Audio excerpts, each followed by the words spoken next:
أعوذ بالله من الشيطان الرجيم. بسم الله الرحمن الرحيم. السلام عليكم ورحمة الله وبركاته.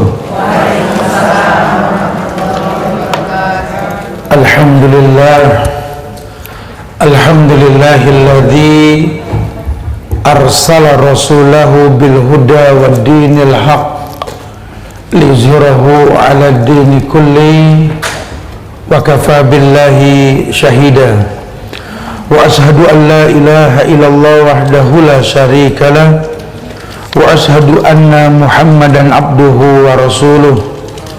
Ya ayyuhalladzina amanu taqullaha haqqa tuqatih wa la tamutunna illa wa antum muslimun. Ya ayyuhan nasu taqu rabbakumul ladzi khalaqakum min nafsin wahidah wa khalaqa minha zawjaha wa bassa minhuma rijalan katsiran wa nisaa'a wattaqullaha alladzi tasaaluna bihi wal arham innallaha kana 'alaikum raqiba. Ya ayyuhalladzina amanu taqullaha wa qulu qawlan sadida yuslih lakum a'malakum wa yaghfir lakum dhunubakum wa may yuti'illaha wa rasulahu faqad faza fawzan 'azima. Amma ba'du fa inna ahsanul kalamullah wa khairal huda huda Muhammadin sallallahu alaihi wasallam wa syarrul umuri muhdatsatuha wa kullu muhdatsatin bid'ah wa kulla bid'atin dhalalah wa kulla dhalalatin finnar. Ma'asyiral muslimin wal muslimat, wabil khusus ibu-ibu, para akhwat jamaah yang semoga Allah selalu berikan keberkahan dunia dan akhirat. Alhamdulillah, kita bersyukur pada Allah di siang hari ini Allah kumpulkan kita di majlis ilmu ini, meluruskan niat untuk selalu bisa beristiqomah di atas kemuliaan sunnah Rasulullah sallallahu alaihi wasallam. Melalui majlis taklim Aisyah ini kita berharap Allah berikan titipan ilmu kepada kita untuk bisa menjadikan waktu yang akan datang lebih baik ketimbang hari ini insyaallah. Usikum wa nafsi bitaqwallah. Diri ini berwasiat buat diri pribadi dan jamaah sekalian untuk selalu meningkatkan ketakwaan kita kepada Allah. Kita sedang membahas tentang perjalanan kehidupan setelah kematian. Bahasan ketiga kita ini kemarin masuk pada bab tentang alam kubur. Ya, bab alam kubur ini dijadikan sebagai mukaddimah bahasan di yang lampau. Kita sudah bahas surat As-Sajdah ayat 18 hingga 21. Ketika Allah berfirman, afaman kana mu'minan kaman kana fasiqan la yastawun ammal ladina amanu wa 'amilus shalihat falahum jannatul ma'wa nuzulan bima kanu ya'malun wa ammal ladina fasaqu fa ma'wahumun nar kullama aradu ay yakhruju minha wa'idu fiha wa qila lahum dzuqu adzaban nari alladzi kuntum bihi tukadzibun wa lanudhiqannahum minal adzabil adna dunal adzabil akbar la'allahum yarji'un. Iya, ada ayat yang Allah firmankan, kata Allah, apakah sama orang yang beriman dengan yang tidak beriman? Ya, oh jelas berbeda. Ini pertanyaan buat orang yang berilmu, pertanyaan yang aneh. Ya, apakah orang yang beriman seperti orang yang fasik? Mereka enggak sama, kata Allah. Sementara orang yang beriman itu orang yang mengerjakan amal-amalan soleh. Falahum jannatul ma'wan nuzulan bima kanu ya'malun. Amal solehnya itu menjadi penyebab Allah masukkan dia ke surga. Kalaupun dia belum masuk surga, manusia itu diberikan dua keuntungan. Keuntungan dunia dan akhirat. Kalau keuntungan akhirat, surga jelas. Keuntungan dunia punya sifat penghuni surga. Sifat penghuni surga qaribin hayyin sahlin. Orang yang qarib, gampang akrab, hayyin lembut, sahlin mudah. Dia belum meninggal, belum masuk surga. Cuma dia sudah punya sifat penghuni surga, begitu bahasanya. Kemudian Wa amal ladina fasaqu fa ma'wahumun nar. Sementara orang-orang fasik itu tempat kembalinya di neraka. Kullama arada yakhruju minha uidu fiha. Nanti di orang yang masuk neraka, orang fasik tersebut, dia berusaha keluar dari neraka, Allah balikin dia ke neraka. Yatufuna baina wa baina hamimin an, kayak orang yang tawaf di neraka. Alaiha malaikatun shidadun gilazul la ya'sunallaha ma amara. Di mana neraka itu dijaga oleh malaikat yang betul-betul ghilazun shidadun, keras, kasar, nggak bisa dilobi. Ya, kalau di dunia kan masih bisa kita lobi lah, kita sogok sipir supaya bisa keluar lah gitu ya. Tapi di neraka sudah nggak bisa. Dikatakan kullama aradu yakhruju minha uidu fiha wa qila lahum dhuqu adzaban nar alladzi kuntum bihi tukadzibun. Maka diberikan teriakan sama orang di neraka nanti yang pengen keluar, dhuqu adzaban nar, rasain tuh azab neraka sekarang yang dulu kamu mendustakannya gitu. Wala nudhiqannahum minal adzabil adna duna adzabil akbar la'allahum yarji'un. Dan demikianlah cara Allah itu merasakan kepada mereka sebagian azab yang dekat sebelum azab yang lebih besar di akhirat. Azab yang dekat itu diidentikan dengan azab kubur. Jadi sebelum dia dapat azab neraka, azab kubur dulu, seperti sebelum dia dapat nikmat surga di kuburan dulu. Karena setiap mayit yang masuk ke lubang kubur nanti akan dibukakan satu pintu surga kalau dia orang baik. Sehingga acap kali dia berdoa, ya Allah cepatkan kiamat, karena pengen lihat pintu yang lain. Baru satu pintu sudah seindah gini, gimana semua pintu kebuka gitu loh. Lain sama orang yang masuk neraka, dibukakan satu pintu neraka yang terbakar di waktu-waktu Allah panaskan neraka. Ya, makanya orang yang dikubur itu butuh doa anak yang soleh tuh. Karena kan neraka kan dipanaskan itu kan ya ketika waktu-waktu yang memang diharamkan untuk beribadah gitu ya. Insya Allah. Jadi jelas sudah kita bahas kemarin. Nah, ayat itu pun menjelaskan bahwa adanya azab sebelum datang azab yang sebenarnya gitu loh. Kalau bahasa Allah ini walan nudhiqannahum minal adzabil adna dunal adzabil akbar. Dan demikianlah cara Allah mempertontonkan azab yang dikedepankan sebelum datang azab yang sebenarnya. La'allahum yarji'un. Allah berharap kalau kita sudah pelajari tentang azab ini, la'allahum yarji'un, cepat balik dia taubat. Waktu kita ini makin menipis bukan makin menebal. Kesempatan berbuat baik semakin kurang bukan semakin banyak. Ya, kullu nafsin dha'iqatul maut, ini betul, karena setiap yang bernyawa itu pasti didatangi oleh kematian. Sudah disampaikan di perjumpaan yang lampau, kalau mati ngomong yang tua tak enggak. Tua bukan lambang kematian, tua itu lambang kelemahan. Ya, kalau kematian jangan nunggu tua, bayi baru lahir pun bisa meninggal. Ya, kadang-kadang ibu menyaksikan semua wafat anaknya. Allahu a'lam bishawab, kita nggak tahu lah. Tapi yang pasti memang kita harus tahu yang diwajibkan dalam hidup ini ya mati. Ada 3 ketetapan yang kita nggak bisa pungkiri dan nggak tahu kapan datangnya. Yang pertama rezeki. Ya, tidak semua orang punya gaji, setiap orang punya rezeki. Kapan datangnya kita nggak tahu rezeki. Yang kedua kematian. Kita nggak pernah tahu kapan ini. Yang ketiga jodoh. 3 ini Allah telah tentukan, tapi nggak tahu kapan Allah datangkan. Tugas kita cuma jadi orang yang soleh, soleha. Dilala rezeki datang bermanfaat, karena jatuh ke tangan orang yang soleh, soleha. Kematian juga sama. Dilala Allah wafatkan kita dalam kondisi soleh, soleha, husnul khatimah. Begitu pula jodoh. Ketika datang jodoh tersebut kita soleh, soleha, kita bakal bermanfaat buat jodoh kita, bukan dia yang bermanfaat buat kita. Karena kan orang sekarang kalau berpikir manfaat dia apa buat aku, boleh-boleh aja. Tapi kalau pengen dapat hasil, bekerja dulu. Kalau pengen orang bermanfaat buat kita, manfaat kita apa buat dia. Litaskunu ilaiha di surat Ar-Rum ayat 21 itu, litaskunu ilaiha, untuk kamu tinggal bersama dia, pasangan hidup. Itu bukan kamu tinggal cuma dapat manfaat dari dia, kamunya bermanfaat apa buat dia?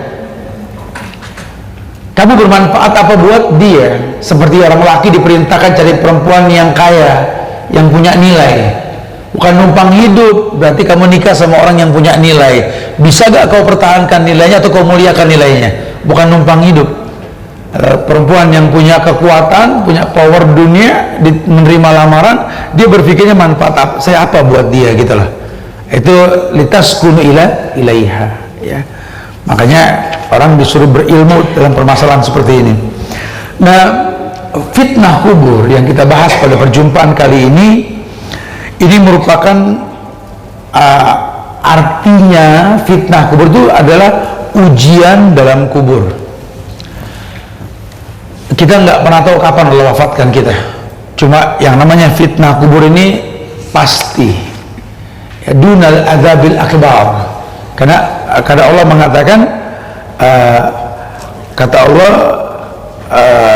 wala nudziquna min adzabil adna dunal adzabil akbar.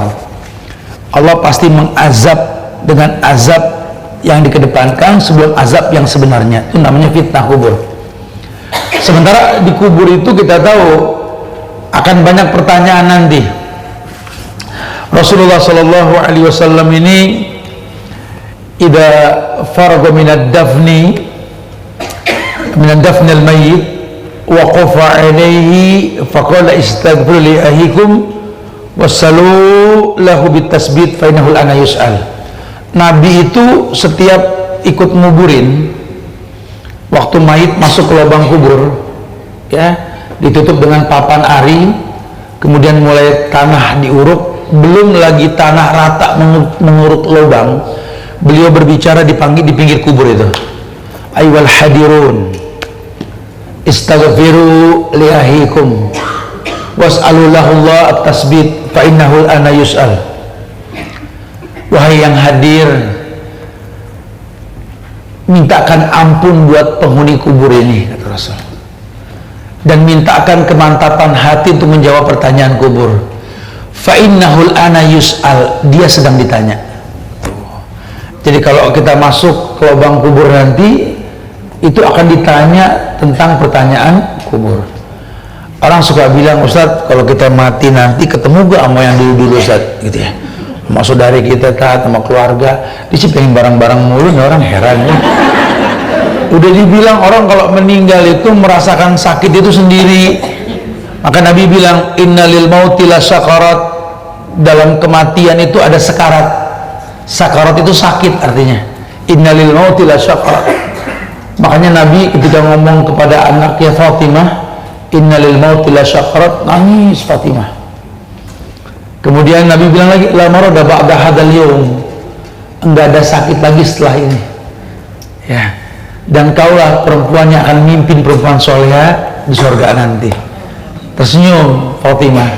Apalagi Nabi mengatakan, dan orang yang akan menyusulku di waktu yang dekat, kamu. Jadi orang dulu tuh kalau mau mati, ya kalau yang soleh mah nggak takut. Kayak kemarin saya ngobrol-ngobrol sama anak-anak Palestina di pengungsian tuh, anak-anak Suriah yang kena efek bom beracun tuh, ya, pada kena kanker ganas itu ya. Saya nanya sama dia, waina abuk, baba intazarana fil jannah, katanya. Baba tuh tunggu kita di surga, katanya. Wa ba'din nahnu ma'ahu fil jannah, kita juga nggak lama lagi. Kayaknya anak pada berani amat ngomong mati gitu ya. Ya karena mindset mereka dijelaskan, kita ini sedang berjalan di atas bahtera kehidupan, cuma transit di alam yang namanya dunia. Tuh Nahkoda bilang tuh, yang mau turun di dunia boleh sekedar ngambil makanan minuman buat lanjut jalan lagi. Diingetin, jangan keenakan di dunia ini cuma transit gitu. Ada yang turun beli makanan, beli minuman, sekedar cari uang, naik lagi. Ada yang keenakan nyari sampai kedengeran peluit Nahkoda, baru naik. Ada yang keenakan sampai lupa naik. Ini perahu jalan terus menuju alam akhirat. Ada dua pulau, pulau surga, pulau neraka. Posisi kita seperti itu. Dunia ini bukan tujuan. Ya, dunia ini jangan terkecoh. Makanya di surat Al-Hadid ayat 20 mengatakan, "I'lamu annamal hayatud dunya la'ibun wa lahun." Berilmulah kalian bahwa kehidupan dunia ini la'ib, permainan. Permainan itu ada permulaan, ada akhir. Dan yang namanya main itu sebentar. La'ibun wa lahun. Tapi kehidupan dunia ini lahun, melalaikan. Gara-gara keenakan main sampai kita lupa ini main. Kayak anak muda laki khususnya ini pada seneng nonton bola, pada seneng ikut latihan apa bola gitu ya, mini soccer atau apa. Ya sebenarnya sih hukum asalnya nggak apa-apa. Tapi kalau sampai segitu apalnya nama pemain bola, sampai makanannya, tanggal lahirnya, nasabnya, saya jadi ngeri lagi nih. Karena anak saya juga begitu semua di rumah ya. Saya bilang hati-hati loh kalian loh. Anta ma'aman ahbabta, kata Nabi. Kamu tuh bakal dibangkitkan sama orang yang kamu suka. Boleh suka sama Ronaldo, boleh. Cristiano Ronaldo mainnya bagus, Messi bagus, boleh. Tapi jangan sampai cinta banget. Kau akan dibangkitkan bersama yang kau cinta. Kebayang, di mana Ronaldo kalau belum masuk Islam bangkit itu? Kita bangkit bareng dia. Kata Nabi, anta ma'aman ahbabta. Makanya boleh kita suka tapi jangan cinta gitu loh. Ibu suka nonton sinetron ya, oh apalah, sinetron Turki, Korea atau apa gitu ya, yang ibu-ibu seneng itu pokoknya itu.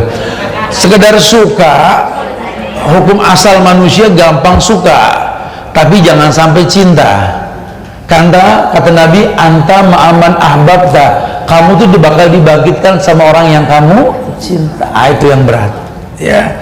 Kita kalau mau cinta, ibu boleh senang sama bintang film mana yang gaya mainnya bagus, ceritanya rapi, tapi jangan sampai mengalahkan cinta ibu sama sahabiat, para sahabat Nabi yang perempuan gitu ya, atau istri-istri Rasul. Jangan sampai loh, jangan sampai itu dikalahkan ya, karena kita bakal bangkit bersama mereka yang kita cinta gitu. Ya, dan setiap habis makamin mayit, Nabi mengatakan, istaghfiru li ahikum wasalu lahu bitasbih fa innahu al-ana yus'al. Dua yang hadir, tolong mintakan ampun sama Tuhan kalian nih ya, dan minta tasbih, kemantapan hati, fa innahu al-ana yus'al, dia sedang ditanya. Dalil Qur'annya surat Ibrahim ayat 27. Surat Ibrahim ayat 27, yusabbitullahu alladhina amanu bil qawli sabit fil hayati dunya wa fil akhirah wa yudillullahu zalimina wa yaf'alullahu ma yasha. Ini sepakat ulama mengatakan surat Ibrahim ayat 27 ini ayat atau dalil tentang adanya fitnah kubur. Karena nanti ada juga orang-orang liberal, sekuler ya, yang mereka berpendapat bahwa sudah nggak ada lagi dalam kubur itu fitnah. Sementara ada ayat yang mengatakan yusabbitullah, Allah itu meneguhkan imannya orang beriman dengan ucapan yang teguh dalam kehidupan dunia dan di akhirat. Dunia sebagian mengatakan alam barzah, karena akhirat beda nanti. Jadi masuk dalil bahwa nanti ada fitnah sebelum fitnah akhirat. Kalau akhirat itu kan namanya macam-macam. Ada yang namanya yaumul qiyamah, hari berbangkit. Yaumul ba'si, hari orang dibangunin. Yaumul jam'i, hari orang dikumpulin. Ya, yaumul hasrah, hari orang menyesal dengan apa yang pernah diperbuat. Ya, yaumul husni, hari kesedihan. Yaumul hisab, yaumul haud, mizan dan lain sebagainya, banyak namanya nanti itu ya. Tapi itu akhirat. Setelah dunia Allah hancurkan, maka Allah akan bukalah alam akhirat, dibangkitkan. Yauma yakumur ruh wal malaikatu sofa la yatakallamuna illa man adina lahur rahman wa qala shawabah. Dari awal prosesnya begitu, akan dibangkitkan ruh-ruh saat itu dan para malaikat juga yang dimatikan semua dibangkitin semua. Sebagian yang mengatakan yang pertama dibangkitkan itu malaikat Israfil, peniup sangkakala. Ketika dia dibangkitkan suruh niup sangkakala, maka hiduplah orang-orang tersebut. Yauma yakumur ruh pada hidup, sofan, bersop-sop, la yatakallamuna, enggak ngomong turuh, illa kecuali man adzina lahur rahman, yang diizinkan oleh Allah Ar-Rahman. Sebagian mengatakan para nabi dengan kaumnya, sebagian mengatakan wa ibadur rahman. Siapa ibadur rahman? Ya, kita muslim masuk ke dalam ibadur rahman, alladzina yamsuna 'alal ardi haunan. Orang yang dulu waktu hidup di dunia, yamsuna 'alal ardi haunan, dia berjalan di muka bumi ini nggak ada kesombongan. Kenapa ya? Apa yang mesti disombongkan? Lawang yang dia punya semua titipan milik rahmannya Allah. Ya, orang yang kalau dikasak kusukin nggak terwarnai dengan kasak kusuk. Alladzi idza khatabal jahilun qalu salaman wa idza khatabal jahilun qalu salaman. Orang yang kalau udah berbuat baik diomongin sama orang yang nggak baik, dia nggak gampang kesel, biarin aja lah, apa-apa. Kan hari gini kita pernah jadi orang gaul dulu waktu belum hijrah, sekarang udah hijrah. Kemudian ngeliat temen kurang asik dalam agama di grup, kita ngingetin, udah masih kayak gini-gini aja. Kan suka ada nyawa tuh, cie ustazah, cie gitu ya. Dibikin ngedrop kita kadang-kadang ya, kita ngomong dibilang cie, nggak ngomong dibilang setan bisu, ya serba salah nih. Left group pondong gitu ya. Nggak ada yang bener lah, dunia gak ada yang bener dah ya. Makanya biasakan kalau semua perbuatan kita itu kul Rabbi Allah sumastaqim, katakan Tuhanku Allah beristiqomah. Kalaupun lelah, hujatan, cacian, makian karena cibiran orang yang tidak baik agama, itu yang Nabi alamin. Dulu Nabi itu ngalamin amal huzni. Amal huzni itu apa? Tahun kesedihan, dimana orang yang dicintai sama Nabi meninggal, namanya Khadijah. Meninggal, sedih Nabi, karena memang merasakan kenikmatan yang tak dimiliki oleh orang lain. Khadijah, Masya Allah ya. Aisyah udah geleng pala dah ya. Di majlis taklim Aisyah cerita Khadijah geleng pala udah ya. Nggak bisa komplain, karena kata Aisyah, ya Muhammad, ya Rasulullah, atau itu kan nikmat wa nikmat ba'daha. Kamu diberikan nikmat dan nikmat yang lebih setelah kenikmatan tersebut. Maksudnya apa? Nabi itu dikasih Khadijah nikmat, kemudian Khadijah wafat, dapat nikmat lagi aku, kata Aisyah gitu. Kata Nabi, lah, jangan bandingkan dirimu dengan beliau. Kalau cantik situ memang cantik, Khadijah nggak secantik situ. Situ gadis, ini janda 2 kali, itu ya, lebih tua dari saya lagi gitu kata Rasul. Tapi nggak bisa kamu kalahkan dia. Ada 3 perempuan yang bakal mimpin orang di sorga nanti. Yang pertama Maryam, ibunya Aisyah. Yang kedua Asia, bininya Fir'aun. Yang ketiga Khadijah. Kesel Aisyah, apa kelebihannya? Yang pertama, Khadijah itu manusia pertama yang masuk Islam karena aku. Yang kedua, dialah perempuan pertama yang menjadi makmum dalam sholatku ketika belum turun syariat sholat 5 waktu. Yang ketiga, beliau melihat aku sebagai manusia, karena aku pandai berdagang, dia suka, aku pun suka sama dia, karena perempuan pengusaha lintas negara saat itu, tapi nggak pernah safar tanpa mahram. Jarang dibahas tuh ya. Khadijah itu ngatur dunia dari rumahnya ya, Masya Allah. Kemudian yang terpenting lagi apa? Khadijah memberikan anak kepadaku, itu yang nggak diberikan sama kalian. Masya Allah ya. Itu pun bukan meremehkan, cuma menginfokan, karena ada ayat yang mengatakan bima fadlu ala ba'din. Setiap orang punya lebih ya. Kita ini nggak boleh merasa lebih, harus merasa miskin di hadapan Allah, karena kalau sudah merasa lebih bahaya. Yang berhajat dengan ibadah itu kita, bukan Allah. Makanya bahasa Allah, walau syi'na la'ataina kulla nafsin hudaha. Karena Allah bilang, kalau aku mau, aku bisa kasih hidayah ke semua orang. Deh, pokoknya majlis taklim Aisyah pinter semua. Oh, udah nggak ada kajian lagi bulan depan. Tak nggak ngajar si Desa, udah pinter gitu kan. Cuma kan Allah nggak membuktikan dengan harapan ada rantai kehidupan. Ya, Allah mau, walakin haqqal qawlu minni la'amla'anna jahannam minal jinnati wan nasi ajmain, karena aku telah mantap dalam ucapanku, neraka itu bahan bakarnya manusia dan batu. Makanya di situ kita yang berhajat, kita nggak sholat, Allah nggak rugi. Allah memang butuh orang nggak sholat, neraka redup dong. Saya lagi minta teman-teman pada nggak sholat, biarin neraka terang. Ya nggak bisa begitu. Ingetin, sholat baik. Ya diingetin supaya dia sholat. Tapi jujur, Allah tuh nggak pernah merasa rugi dengan jauhnya iman kita.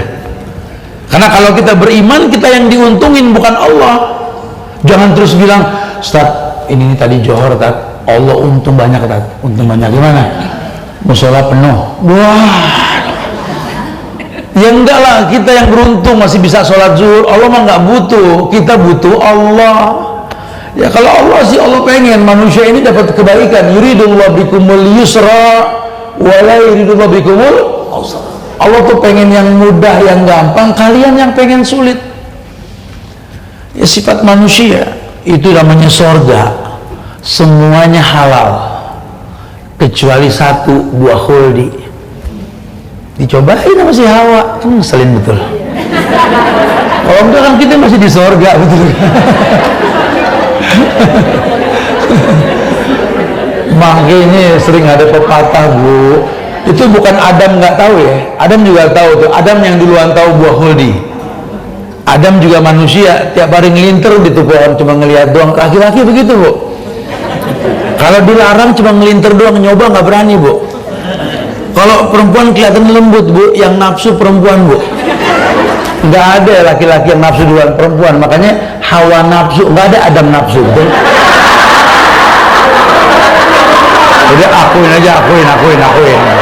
Namanya belajar nih. Sendal saya siapin, takut kabur nggak bisa ntar. Ya, jujur loh, Bu, ya. Jadi kadang-kadang udah dilarang sengaja, itu sifat. Nah, namanya lakanud, ingkar. Karena sifat penasaran, pengen nyoba. Sering kok dibilang, ya Allah perempuan, tinggal yang 4 aja kerjain, udah surga jaminannya. Rapiin sholat yang wajib aja, sholatil mar'ah khomsaha wasomat syahroha, puasa Ramadan, wahafazat farjaha, tutup aurat, atau zaujah, taat sama suami, 4 doang. Kata yang perawang, kata yang janda, gampang banget gitu ya. Ada yang punya jam terbang, lo nggak tahu beratnya. Ya Allah, tinggal diem di rumah, nafkah lahir batin, tinggal nungguin mati doang gitu loh ya. Tapi karena memang pengen nyoba, tuntutan di luar batas kemampuan, terjadilah warna-warni kehidupan. Ya. Sebenarnya nggak usah macem-macem, udah, ya Allah. Hari gini kemudahan tuh mendatangkan keburukan. Orang dulu itu kan kalau melanggar hukum, suaminya ngomel, itu inget suami ngomel bisa 2 bulan nggak lupa di otaknya. Karena nggak ada handphone zaman dulu, betul. Nah, ibu saya kalau ngomong begitu, kalau abah kamu ngomel dulu, kepikiran bisa 2 bulan katanya. Lalu hari gini kita ngomel 5 menit lupa, pada main ngobrol di grup, itu kan di WA. Dulu tuh kalau lakinya mati 4 bulan 10 hari, itu perempuan bengol matinya. Betul-betul masa idah dipegang 4 bulan 10 hari. Ya Allah, sedih aja. Sekarang sehari udah lupa. Temennya ngajak main game. Ini handphone emang Masya Allah ya. Anak begitu, berasa gak anak? Dulu kita domain sama orang tua, bertahun-tahun masih inget orang tua mukanya ngomel. Hari gini kita ngomel sama anak kita 5 menit dia udah lupa. Karena ada temannya main game lagi tuh di grup gitu ya. Ini sosmed Masya Allah, fitnahnya ini Masya Allah ya. Jadi orang nggak bisa muhafazu ala salafis salih wal jadidil aslah. Orang jadi nggak bisa pandai menyimpulkan dari kesalahan yang lampau untuk kebaikan yang akan datang, tuh nggak sama sekali ya. Wow, fitnahnya Masya Allah. Nah, Nabi bilang begitu, Dalil ini menjelaskan bahwa memang ada fitnah kubur. Ketika manusia dihadapkan dengan pertanyaan malaikat munkar dan nakir, terbagilah menjadi dua golongan. Golongan yang pertama, ini yang di surat Ibrahim ayat 27 tadi. Ada golongan yang ketika ditanya man rabbuka, man nabiyuka, wa madza kitabuka, wa madinuka, itu jawabannya lancar. Ya, tapi itu jawaban tergantung amal, bukan latihan sebelum mati. Ini kadang-kadang orang udah sakaratul maut dilatih, entah kalau ada yang nanya man rabbuka bilang Allah Rabbi. Ya nggak gitu kali ya. Kadang-kadang orang lagi ditalkinin saja tuh merasa terganggu. Kenapa? Karena ketika malaikat maut mau mencabut nyawa itu kan sakitnya itu kan cuma yang mau meninggal yang ngerasa. Makanya suruh jangan banyak ngomong. Ingetin aja la ilaha illallah, la ilaha talqin lakinu mautakum la ilaha illallah. Jangan di ngajiin, jangan diajak ngomong. Orang lagi sakit diajak ngomong kan kesel gitu ya. La ilaha illallah, la ilaha illallah, la ilaha illallah. Ingat itu yang paling gampang. Man kana akhir kalami la ilaha illallah dakhalal jannah. Orang yang terakhir kalimat la ilaha illallah surga. Inna ruh idza kubida tabi'ahul basar. Ruh ketika dicabut mata yang ngikut. Jadi itu dicabut rohnya itu dari kaki itu, tarik semua roh tuh, seret, langsung kuning, dingin, ke lutut, ke paha, ke pinggang, ke perut, dada, yugorgil. Inna ruh idza kubida tabi'ahul basar. Selesai. Selamat tinggal suami yang tampan, selamat tinggal istri yang cantik, selamat tinggal anak yang lucu, selamat tinggal rumah yang baru direnovasi, pagar besi tempat yang baru dipasang. Ya Allah. Bismillah wa ala millati Rasulillah. Di atas pundak kendaraan yang nggak kena lampu merah sama poldur. Situ orang pada nangis. Makanya perempuan nggak boleh ikut nguburin, kepo. Lagi hidup dibikin pusing, udah mati ditangisin. Kenapa mati? Kenapa mati? Ya kenapa lu mati? Kenapa mati? Ikut.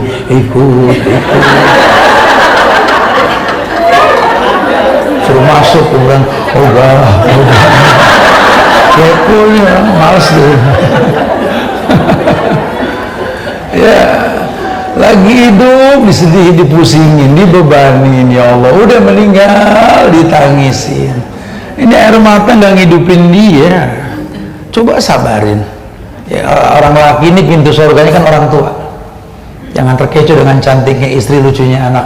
Ibu, ayah baru pasangan. Kalau perempuan itu nggak repot, suami aja. Ya Allah, suami cukup suami saja. Sabarin bu. Saya nggak kuat, astagfirullah. Saya nikah 20 tahun ujian saya dia doang, ditunjuk laki ini ditunjuk sama dia. Bu jangan nyebut ngapa bu, kayak itu mau. Ujian saya cuma dia, Allah, ya Allah. Sebenarnya saya pengen bunuh diri. Emang ibu umur berapa bu? Saya tanya langsung ya orang, umur berapa sih? 55 tak? 55. Bapak 62, sabarin. paling berapa lama lagi? 62 ya. Ibu bunuh diri sekarang rugi. Sabarin. Nggak kuat, nggak kuat. Kuat, ibu kuat insya Allah. Enggak, tak kuat bu. Saya lihat suaminya, kuat ibu, saya bilang. Suaminya kurus, rambutnya putih dia. Istrinya, ibu kuat, buktinya ibu yang sehat, dia yang sakit mah. Ya, itu yang pertama tuh. Jadi ada golongan yang memang Allah ini mantepin hatinya, bisa jawab pertanyaan. Tanya man rabbuka, Allahu Rabbi. Dia bisa jawab karena memang di dunia dia tahu Tuhannya Allah. Talqin itu betul-betul memorialnya bagus karena memang dia belajar tauhid. dengan kata la ilaha illallah, nafi wal isbat, la ilah penghapusan Tuhan, ilallah tasbih penetapan, la ilaha illallah, Allah Allah Allah, tuh nyambung ya, dia ngerti. Maka ketika meninggal di kubur nanti, man rabbuka, Allahu rabbi, man nabiyuka, Muhammad nabi, wa madza kitabukal Quran. Masya Allah, orang betul-betul paham. Wa madinuka, Islam. Jadi walaupun mungkin dia nggak bisa bahasa Arab, kalau praktek yang memang mempraktekkan Allah sebagai Tuhan, saat itu dia bisa jawab. Karena Abu Jahal juga ngomong Arab, nggak bisa jawab, betul kan? Kalau dia kafir, durhaka. Jadi ibu nggak usah latihan di rumah dia. Man rabbuka, Allahu rabbi, man nabiyuka. Anak bilang, mak kenapa mak jadi begini mak? Habis dari Aisyah jadi begini mak, di Sesesa. Gue lagi latihan, takut grogi malaikatnya. Nggak usah latihan bu, dipraktekin aja ya. Allah Rabbi ya. Kemudian juga Quran sebagai kitab suci kita dibaca, kemudian Muhammad sebagai nabi, Islam sebagai agama itu dipraktekin. Jadi nanti ketika ditanya memang kita menguasai itu gitu loh ya. Itu yang pertama. Yang kedua, yakni golongan orang-orang kafir dan munafik yang mereka mendapatkan kehinaan. Bahkan dalam riwayat dikatakan bahwa mereka itu dipukul dan disiksa. Dalilnya ada, summa yudrabu bimitraqatin min hadid darbatan baina udunai fayasihu sayhatan yasma'uha man yalihi ila sakhalain. Kata Nabi, kalau buat orang munafik pertanyaannya sama, cuma jawabannya beda, dia nggak bisa ngejawab. Kemudian beliau mengatakan, summa kemudian yudrobu bibitrokotin min hadid dorbatan baina udunai. Ini diketok palanya ini pakai martil yang gede dari besi di antara dua matanya. Nah ya, dorbatan baina aini, sebagian mengatakan mata tengahnya dihantam.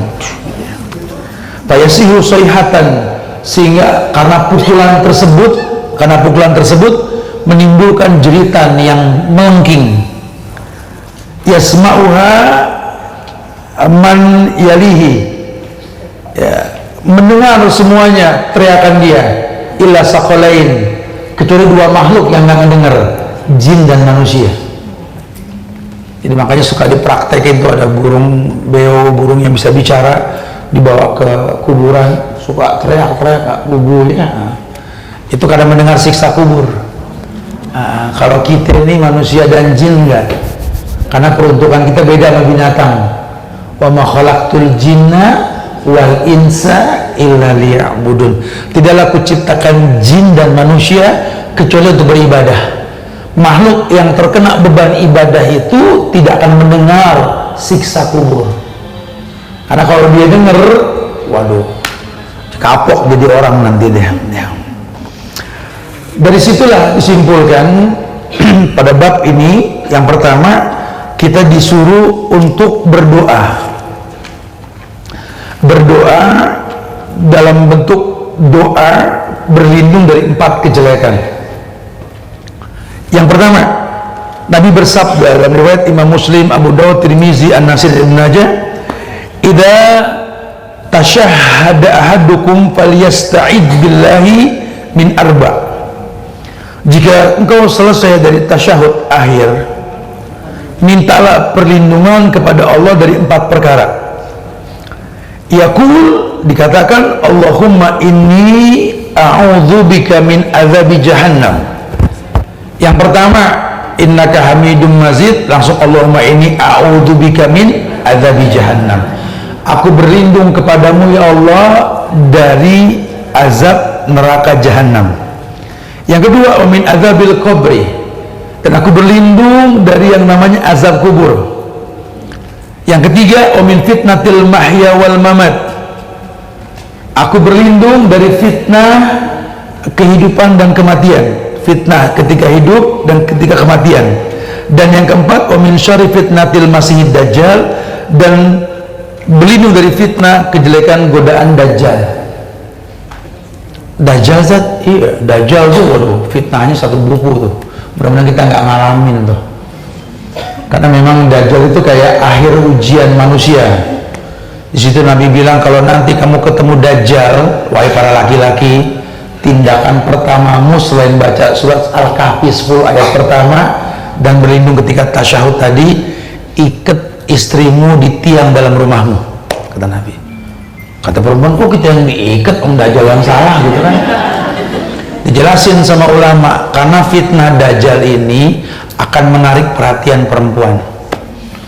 Padahal Dajjal itu nggak good looking lah, udah pengkor, kakinya kecil sebelah, giginya jarang, palanya botak belendung-belendung, Kak Fa'ro, matanya meletus, jalan pakai tongkat. Tapi perempuan kalau ketemu dia berlomba-lomba pengen dekat. Kenapa? Karena Dajjal itu bisa merealisasikan semua yang diminta. Ya, jadi kalau Dajjal itu memegang di tangan kanannya itu api, di kirinya itu air, itu ya, itu mengecoh. Karena Dajjal itu orang minta kaya langsung kaya, minta ini langsung. Dajjal itu cepet jalannya kayak angin, usianya nggak lama. Orang tuh tenar. Hari gini perempuan pengen di up, punya follower, ngejilat produser pun berani. Dia jelek tuh produsernya, bahkan nggak tanggung-tanggung. Ada yang datang ke dukun, ya sampai fitnah dukunnya pun dia ladenin, yang penting punya pamor. Ini Dajjal, masya Allah. Ya sekarang Dajjal belum datang, sosmed aja udah ngalahin kita. Ya, sampai suaminya bilang, kamu pilih saya, pilih sosmed, pilih IG dong, banyak follower kan itu ya. Dan wallahi kasus perceraian yang meningkat sampai 80% ini ya, itu penyebabnya adalah pergaulan dan sosmed. 90% perceraian tersebut perempuan menuntut cerai kepada suaminya. Ini fitnahnya, masya Allah ya.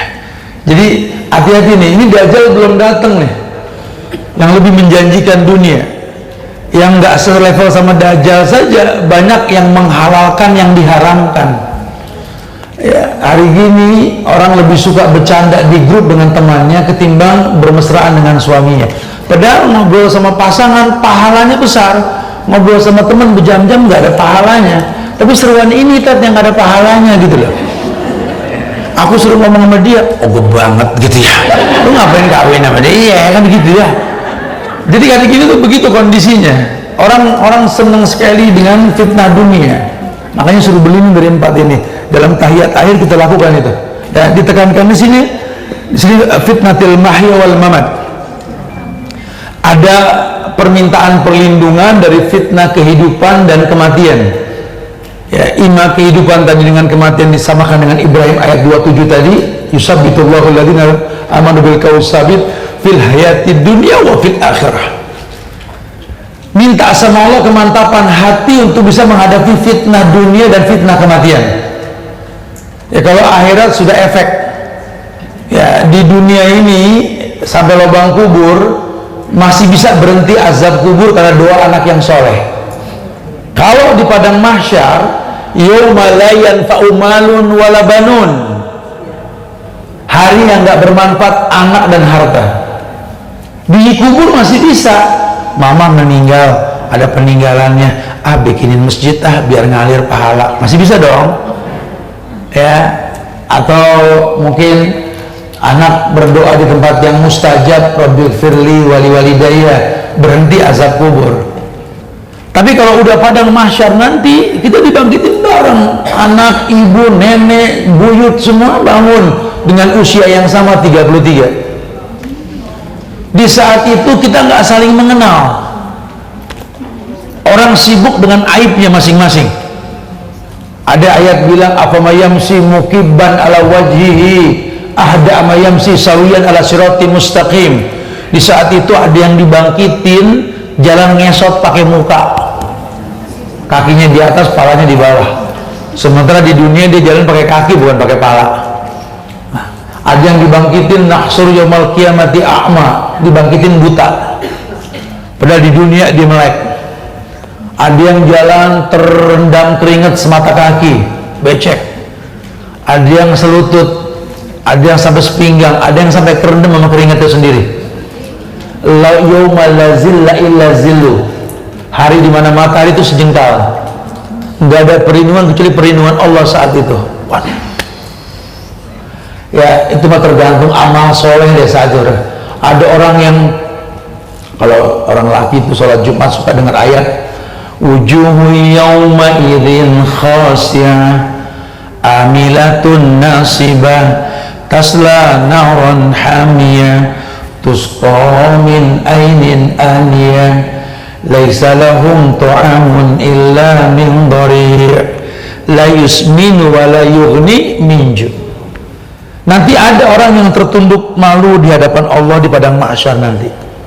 Amilatun nasibah, dia beramal soleh tapi Allah batalkan semua amalnya. Ada orang yang menyeret pahala sebesar langit dan bumi, ngadep Allah pengen bilang saya ini beramal soleh, gampangin saya, Allah hilangkan seperti debu yang berterbangan. Karena ada unsur riya, ujub, sum'ah.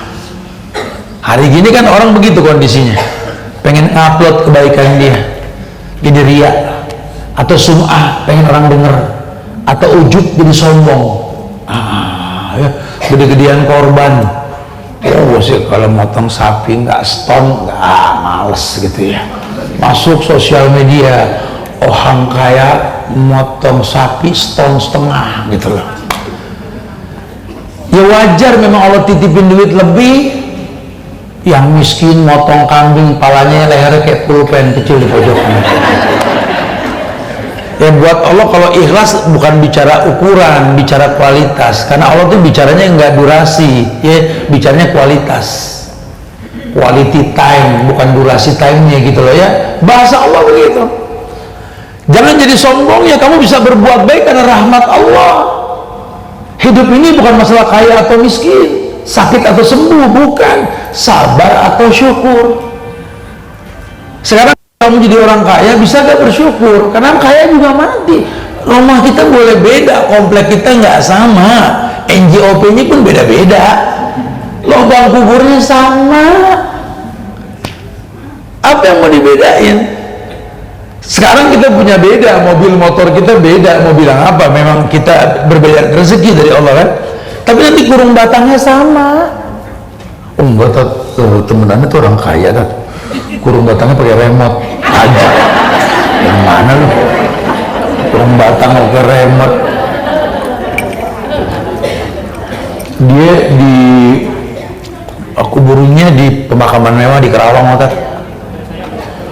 Malaikatnya juga pakai dasi kupu-kupu. Karena gitu. Kagak beda, sama aja. Nggak ada beda, enak aja.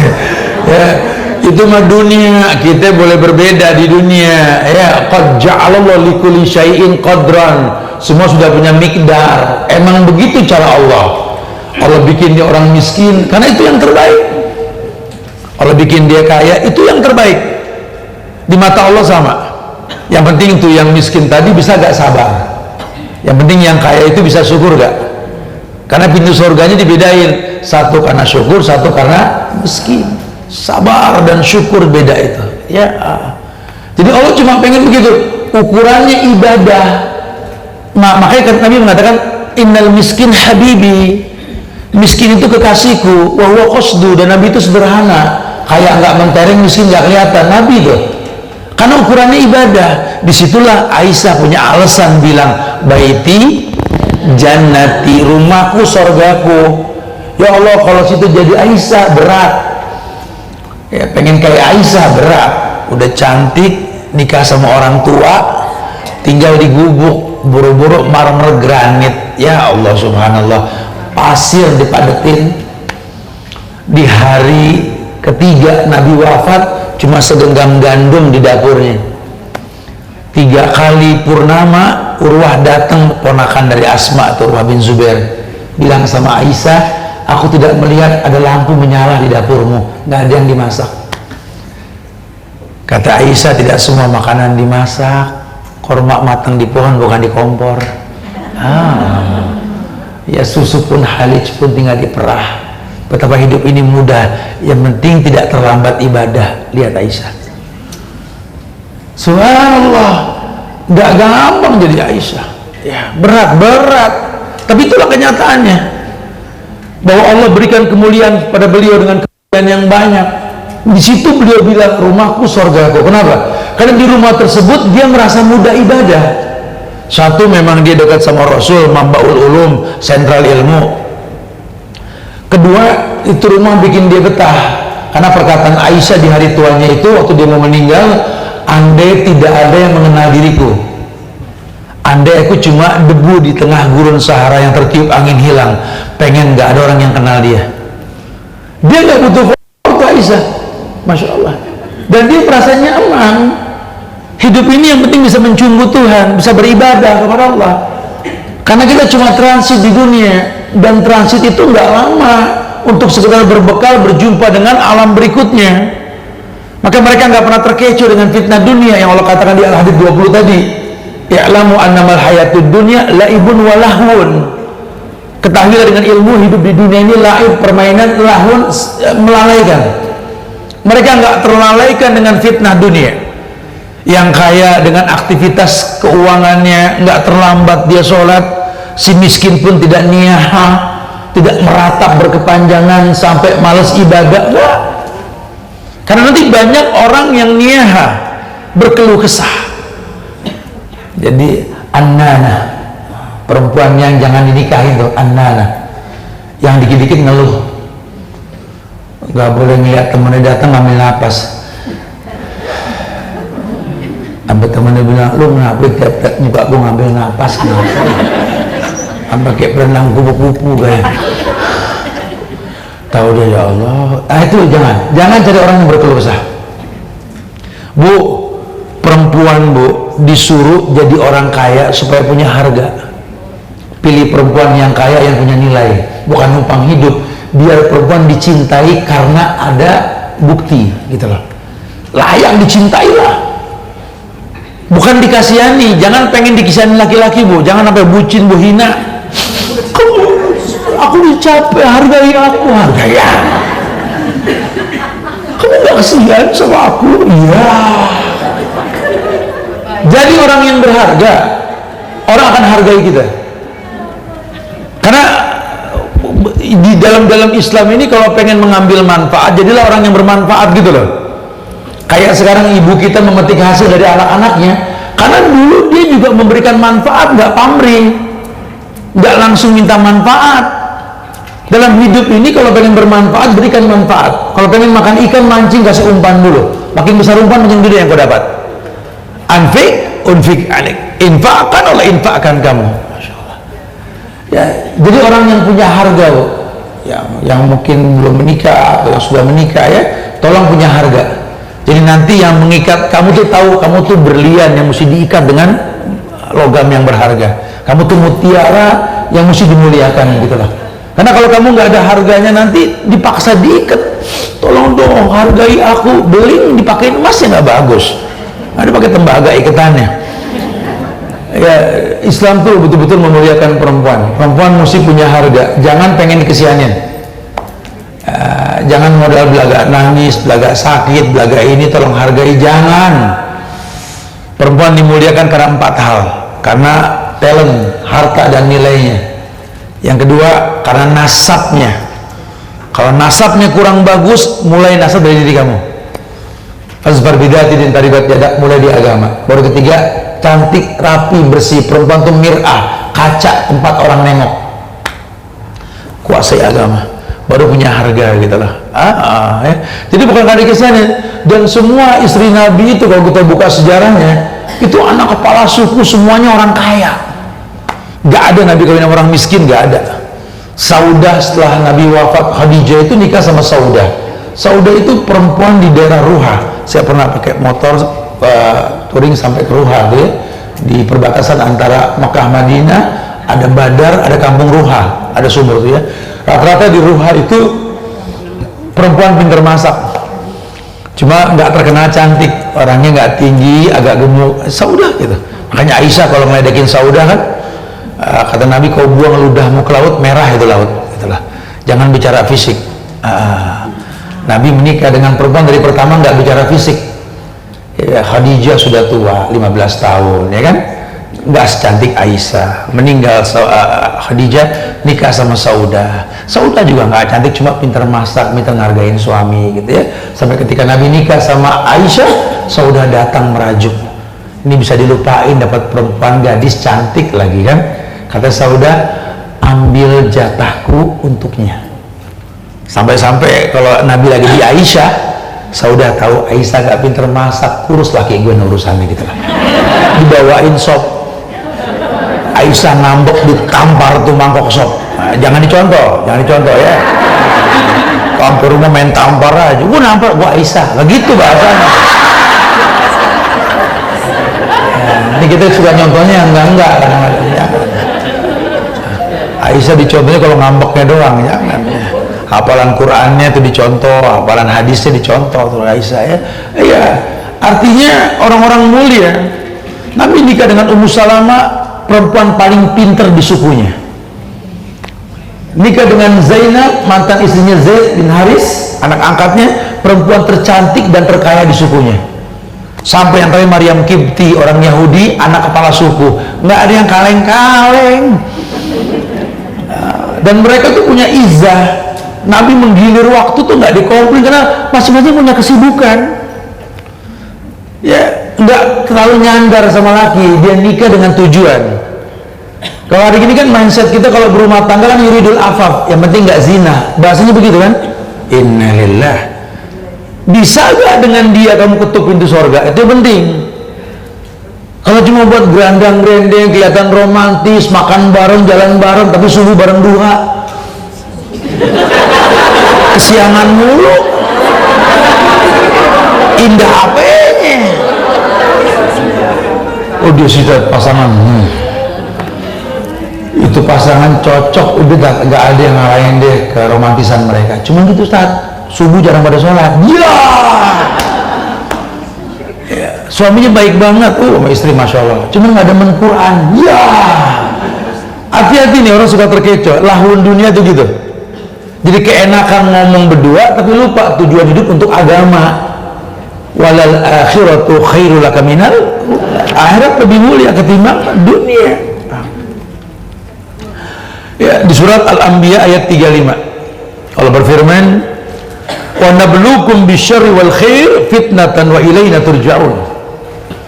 Karena hidup ini kan perpindahan dari satu ujian ke ujian yang lain. Allah bilang begini, wa nabluukum bisyarri wal khair, kami akan menguji kalian dengan kedudukan dan kebaikan, ya. Ilaina turja'un, supaya kamu kembali ke aku. Kenapa? Karena ujian itu tetap ujung-ujungnya kafa billahi wakilah, cukup Allah sebagai penjamin. Ujung-ujungnya hasbunallah wa ni'mal wakil, ni'mal maula wa ni'man nasir. Ujung-ujungnya hasbiyallahu la ilaha illa huwa rabbul arsil azim. Ujung-ujungnya la haula, dan ujung-ujungnya inna wa inna ilaihi raji'un. Ya, Allah uji kita. Ini fitnah dunia ini masya Allah. Pokoknya orang kalau masih hidup ya siap diuji. Karena ujian itu lambang kehidupan. Jangan-jangan kita nih hidup malah berdoa minta nggak diuji. Ya Allah, jauhkanlah hidupku dari ujian. Suruh beli kain kafan. Justru ujian itu lambang kehidupan. Ya, kita suruh minta sama Allah bukan dijauhkan dari ujian, dikuatkan hati menghadapi ujian. Doanya, ya muqallibal qulub, sabit qalbi ala dinik wa ta'atik. Wahai zat yang membolak-balikan hati, tetapkan hati hamba dalam ketaatan kepadamu. Terserah Allah mau nguji aku apa, terserah. Allah mau kasih aku kaya, tolong jadikan aku yang bersyukur ya Allah. Diuji miskin, tolong berikan aku kesabaran ya Allah. Dikasih sakit juga ya Allah, jangan sampai komplain. Karena aku tahu jangankan sakit yang ringan ya, jangan yang berat. Yang ringan pun bak duri yang diinjak, hilanglah sebuah dosa. Ya. Jadi la yukallifullahu nafsan illa wus'aha. Allah itu nggak mungkin menguji manusia di luar batas kemampuannya. Allah bilang dengan tegas di Al-Anbiya 35, wa nabluukum bisyarri wal khair fitnah wa ilaina turja'.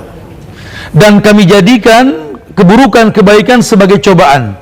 Hanya kepada kamilah kalian dikembalikan, katanya. Masya Allah. Ya, nah ini harapannya ya, ujian-ujian seperti ini, harapannya ujian-ujian seperti ini menjadikan sandaran Ibrahim ayat 27 tadi. Mudah-mudahan karena sering diuji kita mantap. Oh iya ya, Allah tuh tidak mungkin menguji kita di luar batas kemampuan. Buktinya mampu, karena ukurannya ibadah tadi. Ya Allah, uji aku dengan fitnah dunia, dengan kekayaan. Ya Allah, insya Allah aku bisa manage. Aku buktikan bahwa aku sering umroh, sering haji. Aku nggak pernah terlambat sholat, walaupun sesibuk apapun dunia memanggilku. Karena yang aku tahu, hayalah sholat, hayalah falah. Mari sholat, mari menang. Ukuran itu. Ya Allah, kalau memang kemiskinan ini jadi baik untukku, doa Ali bin Abi Thalib itu. Ikfini bihalalikan haramik wagni fadlik aman siwak. Cukupi aku dengan yang halal, ya. Perkaya aku dengan keutamaan ilmu, ya Allah. Itu aja. Toh Nabi juga mengatakan bahwa orang kaya yang rajin sedekah dengan orang miskin yang bersabar, dua-duanya masuk surga. Cuma bedanya 40 masa. Sebagian mengatakan 40 tahun. Duluan si miskin masuk surganya. Yang kaya 40 tahun baru masuk. Ketika yang kaya masuk, yang miskin nanya, kok jadi lama? Gitu loh. Perasaan saya banyak dibantu sama situ kan orang baik. Iya, cuma banyak pertanyaan tadi. Nanyanya di pinggir lubang neraka lagi kan. Situ ngapa cepet, kata si kaya. Kata si miskin, gua apa yang ditanya? Gitu. Ya kalau dipikir-pikir ya, benar juga ya. Ini yang penting sekarang bukan masalah kaya atau miskin, bukan ya. Tapi lebih kepada bagaimana kita bisa beribadah ketika kita senang, atau bersabar ketika kita teruji dengan ujian yang berat, gitu ya. Intinya seperti itu. Jadi Allah tekankan dalam bahasa perjumpaan kita kali ini, ada yang namanya fitnah kubur, pertanyaan di dalam kubur, ya. Dan pertanyaan kubur tersebut bisa mantap kita jawab ketika kita melewati ujian-ujian dunia dengan berhusnuzon kepada Allah, berprasangka baik. Kita punya Tuhan yang baik, minta dengan cara yang baik. Kata Nabi di tahun kesedihan, ketika Khadijah meninggal, pamannya meninggal, diusir dari Mekah, hiburan Nabi itu dakwah. Hiburan Nabi itu dakwah. Beliau datang ke negeri Taif. Ya, di Taif dia dakwah malah ditimpukin. Oh, udah sedihnya kayak apa tuh, kebayang tuh. Tapi dia angkat tangan ke langit, dia bilang, inni askudu fakuwati wakilati hawani ala nas. Ya Allah, aku mengadukan permasalahan hidupku kepadamu, ya Allah. Kekerdilanku di hadapan manusia, wakilati hawani ala nas. Kerdilnya aku di hadapan manusia. Anta Rabbul mustada'afin, kau Tuhan orang yang lemah. Wa anta Rabbi, dan kau Tuhanku.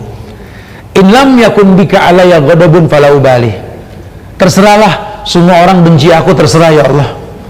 Yang penting jangan engkau yang marah padaku. Yang kubutuhkan ampunanmu ya Allah. Itu doa Nabi. Jadi kalau sudah mentok, dia ambil wudhu, dia sholat, dia minta sama Allah, ya Allah, aku adukan semua permasalahan hidupku ya Allah kepadamu, ya Allah, kau Tuhan orang-orang yang lemah, kau Tuhanku. Aku ngomong suami begini, aku ngomong istri begitu, aku ngomong anak begini. Ya Allah istiqomahkan aku ya Allah, jangan terwarnai. Kalau kau jadikan aku sebagai mutiara, tolong jangan berwarna karena lumpur. Kalau kau jadikan aku berlian, tolong jangan hilanglah sinarku. Minta sama Allah. Yang penting kau rela, aku nggak butuh manusia. Itu yang mengistiqomahkan kita. Nah kalau bisa kayak begitu, ketika diwafatkan nanti kan panggilannya cuma satu. Apa? Ya ayat Tuhan nafsul mutmainnah. Artinya apa tuh? Hei jiwa-jiwa yang tenang. Siapa yang jiwanya tenang? Si kaya yang bersyukur, si miskin yang bersabar. Ya ayat Tuhan nafsul mutmainnah, wah yang jiwa-jiwanya tenang. Hei orang kaya yang bersyukur, hei miskin yang bersabar. Artinya irji'i ila rabbiki radiyatan mardiyah, kembalilah kamu ke Tuhan kamu yang menciptakan kamu dengan ridho dan diridhoin. Jangan komplain dengan kematian, karena kullu nafsin dha'iqatul maut, setiap yang bernyawa pasti mati. Jangan komplain, sudah. Kapan Allah panggil kamu tuh hak Allah, kamu tuh milik Allah. Irji ila rabbiki radiyatan mardiyah fadkhuli fi ibadi, masuk golongan hamba-hambaku, wadkhuli jannati, masuklah ke surgaku, kata Allah. Mudah-mudahan kita semua nanti dikumpul di surga lagi, insyaallah ya. Tapi kalau di surga jangan kajian lagi, capek udah. Gak dinikmatin aja. Silakan yang mau ditanyakan, Bapak.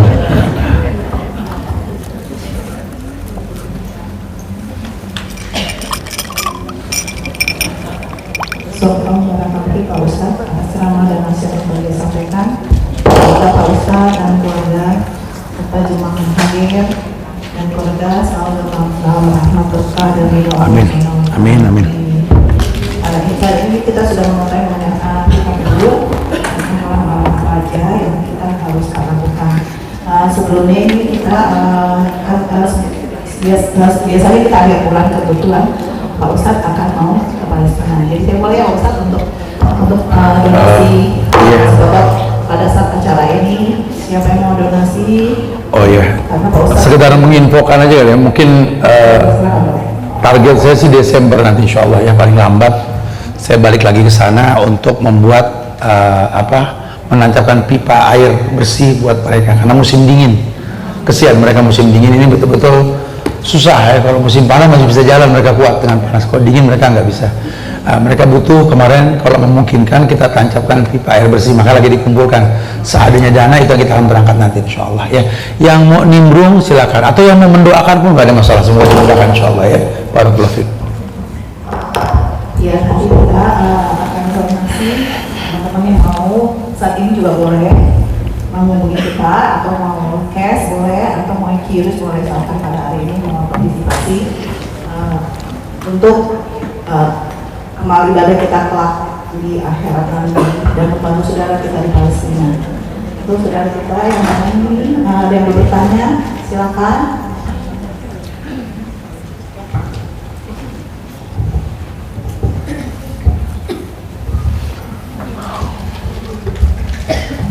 Assalamualaikum warahmatullahi wabarakatuh. Ustaz, mohon izin bertanya terkait pembahasan ini juga. Pertanyaannya sebenarnya sudah lama yang saya sampaikan sebelumnya terkait orang-orang Allah akan menunjuki siapa yang dikehendakinya. Nah, seringkali dalam Al-Quran juga ada, kemudian dalam cara masalahnya juga ada. Allah menunjuki seorang manusia itu kadang-kadang sebelum akhir hayatnya, yang mungkin sebelumnya melakukan perbuatan-perbuatan yang kurang berkenan, ataupun tidak pernah beribadah, ataupun dia dalam kafiran sebelumnya. Pada saat tiba-tiba sebelum akhir hayat, seperti ada kisah yang seseorang menjadi pembunuh, kemudian dia Allah beri hidayah. Nah, bagaimanakah hisabnya? Bagaimanakah hisab seorang manusia tersebut? Sementara yang terkadang beribadah puluhan tahun, tiba-tiba di ujung hidupnya mati dalam kekafiran. Mohon penjelasan Ustaz. Assalamualaikum warahmatullahi wabarakatuh. Waalaikumsalam. Iya, ada riwayat dari Nabi itu yang menjelaskan tentang bahwa ada orang yang selangkah lagi dia masuk neraka, Allah berikan hidayah di surga, atau sebaliknya. Itu sebenarnya hadis tentang masyiahnya Allah, kehendak Allah. Makanya selevel Nabi saja yang dipastikan surga tetap berdoa. Beliau minta surga dan berlindung dari neraka. Beliau juga minta kemantapan hati. Beliau juga baca petunjuk ihdinas siratal mustaqim. Ya, selevel Nabi Ibrahim kerjaannya ngancurin patung, ya, menegakkan tauhid. Tapi kalau berdoa apa? Wajnubni wa baniya an na'budal asnam.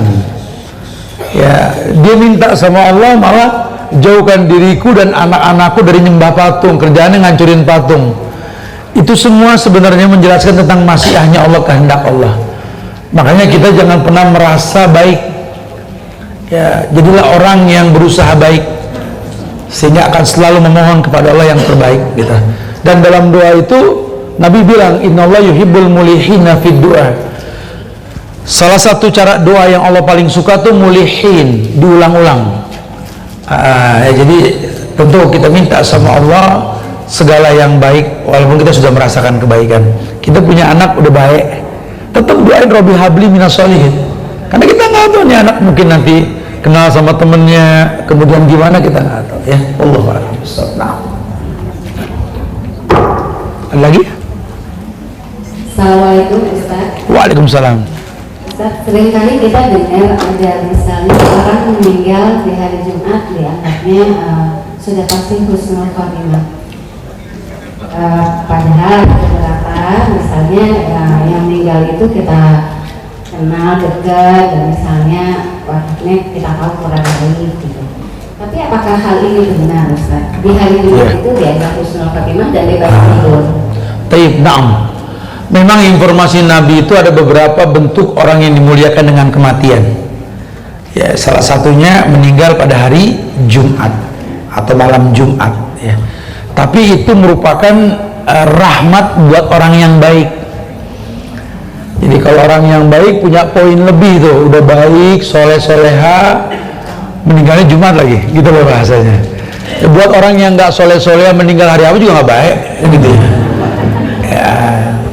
Ada yang bilang, riwayat yang mengatakan bahwa dimuliakan mayit ketika meninggal di bulan Ramadan karena sedang berpuasa dan lainnya gitu. Itu betul. Tapi itu semua merupakan bagian rahmat buat orang yang memang dicintai sama Allah gitu ya. Semoga Allah jadikan kita seperti itu insyaallah ya. Terima kasih Ustaz.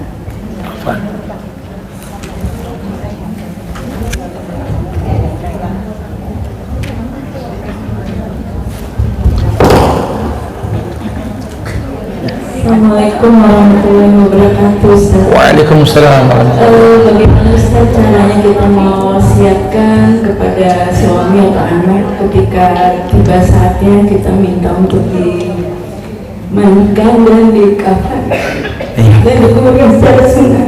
Baik. Assalamualaikum warahmatullahi. Iya, kadang kita bingung untuk berwasiat. Itu wasiat namanya, Bu.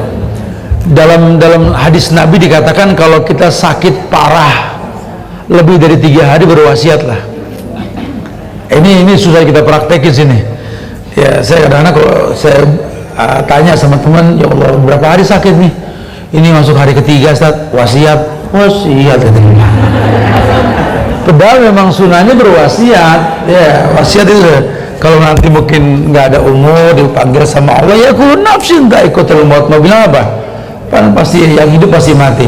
Mama pengen kamu makamkan mama dengan cara yang baik, dan tolong anak perempuan mama yang mandiin mama ya, dan tolong kafankan, dan tolong jangan sampai ada ritual bid'ah ketika mayit mama sudah dikubur nanti. Tolong jangan menggunakan kembang air di atas kuburan mama, jangan berikan batu nisan. Itu sunnah, menjelaskan itu haknya si mayit, jadi boleh kita jelaskan. Dan wasiat itu biasa, wasiat itu bukan lambang kematian. Berwasiat itu baik. Kita yang sering safar, amanah kita wasiat ya, intibah. Makanya buat kita kalau bisa, kalau udah tahu sering safar, sering udah sakit atau gimana gitu ya, mudah-mudahan mayit kita nggak menyulitkan. Selesaikan tuh urusan harta, belum ada waris, tapi bisa kita selesaikan. Seperti Abu Bakar, sahabat Nabi itu, ketika beliau meninggal udah nggak punya waris, karena beliau selesaikan dulu sebelum beliau meninggal. Ya, padahal sahabat Nabi yang kaya selain Utsman ya Abu Bakar. Ketika mayitnya dimakamkan, kata Umar, tidak aku temukan kecuali 3. Yang pertama, onta kurus buat ngambil wudhu. Yang kedua, budak hitam yang bawa onta. Yang ketiga, baju yang dia pakai. Dan budak itu dimerdekakan, onta dijual, uang buat ke Baitul Mal, dan baju dipakai buat kain kafannya. Itu Abu Bakar. Nyaris gak ada pertanyaan. Kita boleh tuh mulai kayak gitu, selesai urusan anak nih, sehingga kita punya nggak banyak sudah. Dan nggak usah berpikir kita nggak punya. Anta wa malu kali abika, harta anak tuh harta orang tua Jadi kalau orang-orang cerdas tuh menyelesaikan urusan dunia supaya kalau meninggal tuh nggak ada percekcokan, tinggal dia berwasiat. Kalau bisa nanti kuburin mama, papa mau kuburin ini di tempat yang gampang orang ziarah, orang lewat. Syukur-syukur kita meninggal di Baqi, Madinah.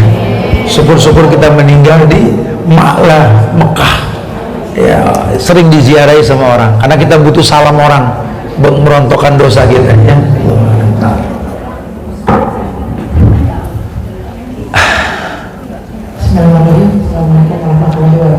Waalaikumsalam. Saya singkat,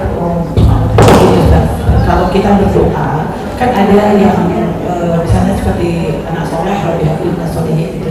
Apakah kita juga harus supaya bisa cepat dikabulkan atau itu? Apakah kita juga perlu berdoa dalam bahasa Indonesia juga? Apakah sudah itu sudah? Ya, berdoa itu di luar sholat bebas, karena Allah paham semua bahasa. Allah aja paham bahasa yang nggak terucap. Wa ma tukhfis sudur katanya. Hati berkata aja Allah bisa paham gitu lah. Jadi kalau memang di luar sholat ibu pakai bahasa Arab, kemudian ditekankan pakai bahasa Indonesianya biar bisa lebih khusyuk, nggak apa-apa, nggak masalah. Bahkan diulang-ulang pun boleh, mulihin tadi, terus diulang-ulang boleh, selama memang itu membuat khusyuk kita kepada Allah. Di luar sholat ya diperbolehkan. Wallahu a'lam. Bismillahirrahmanirrahim. Ya. Yang pertama tadi ada penjelasan mengenai siksa kubur, bahwa dipukul dengan batu yang haram. Itu kan bentuknya sudah jadi ruh ya. Mohon maaf pertanyaannya mungkin agak bodoh. Kalau jasad itu kan atau ruh itu perbedaannya gimana ya dengan sama satu lagi, seandainya meninggal si mayit itu banyak harta dan belum diselesaikan, apakah mayitnya kena? Yang pasti kalau waris itu adalah siksaan buat si mayit, maka selesaikan waris, baik langsung dijual, dibagikan, atau dibuat tulisan untuk diselesaikan sudah, karena kan nggak mungkin laku cepet ya. Kemudian berkaitan dengan ruh dibangkitkan di alam barzah itu dengan jasad, bukan ruhnya doang. Iya, jadi diberikan sakit, walaupun kita nggak tahu kondisi bangkit di barzah itu gimana, karena di alam yang berbeda. Tapi Allah berikan sakit seperti sakitnya orang yang beberapa lipat ganda orang yang sakit tersebut gitu ya. Jadi kita nggak bisa bilang kalau disiksa pakai api, ya kita terbuat dari air, dari tanah mungkin aja berasa tuh api. Karena kalau setan dari api dihukum pakai api, gimana ngukumnya Ustaz? Kan pernah dicontohkan sama ulama, ditampar orang, Pak, sakit gak sakit? Ini kulit kok bisa sakit? Gitu lah ya. Kalau memang perlu dengan logika kita jelaskan dengan logika, tapi yang pasti dibangkitkan dengan jasadnya. Wallahu a'lam. Ada lagi silakan. Waalaikumsalam. Waalaikumsalam. Ini kedua orang tua saya sudah nggak ada Ustaz. Mereka memang nggak mau dipakai nisan. Kita dari anak-anak perempuan nggak pakai, tapi ternyata ada saudara laki kita yang tahu-tahu udah bikinin dia bantu nisan. Orang tua itu nggak apa-apa. Orang tua nggak ada masalah, nggak ada masalah. Si mayit sudah gugur hukum. Bahkan sampai ada seorang soleha, ibu yang soleha meninggal, anaknya murtad, dimandikan, dikremasi dengan cara orang kafir, dan dia nggak dosa karena mayit sudah nggak bisa bergerak. Tapi kita yang perempuan ini nggak kena. Selama sudah diingatkan, dia tetap berbuat. Fattakullah mastata'tum, itu bertakwalah semampunya. Nggak ada masalah. Allahu a'lam.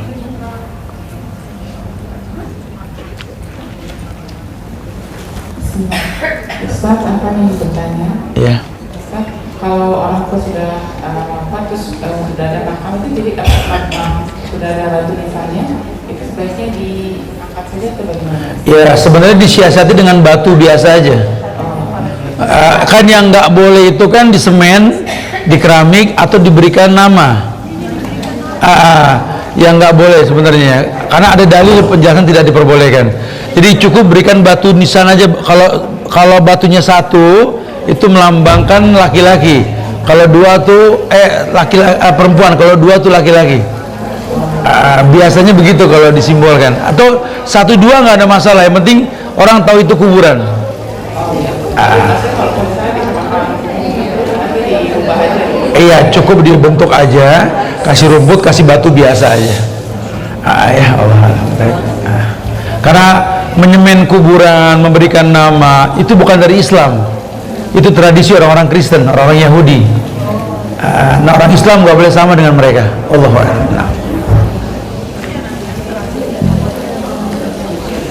Khalas. Kalau khalas kita siap-siap sholat asar kali ya. Yang mau berwudu silakan berwudu ya. Semoga manfaat ini sampai. Insyaallah Allah seminta maaf ada kekurangannya. Kesemuanya milik Allah. Insyaallah besok siang kita di Brawijaya di Nurul Hidayah insyaallah. Silakan hadir untuk ibadah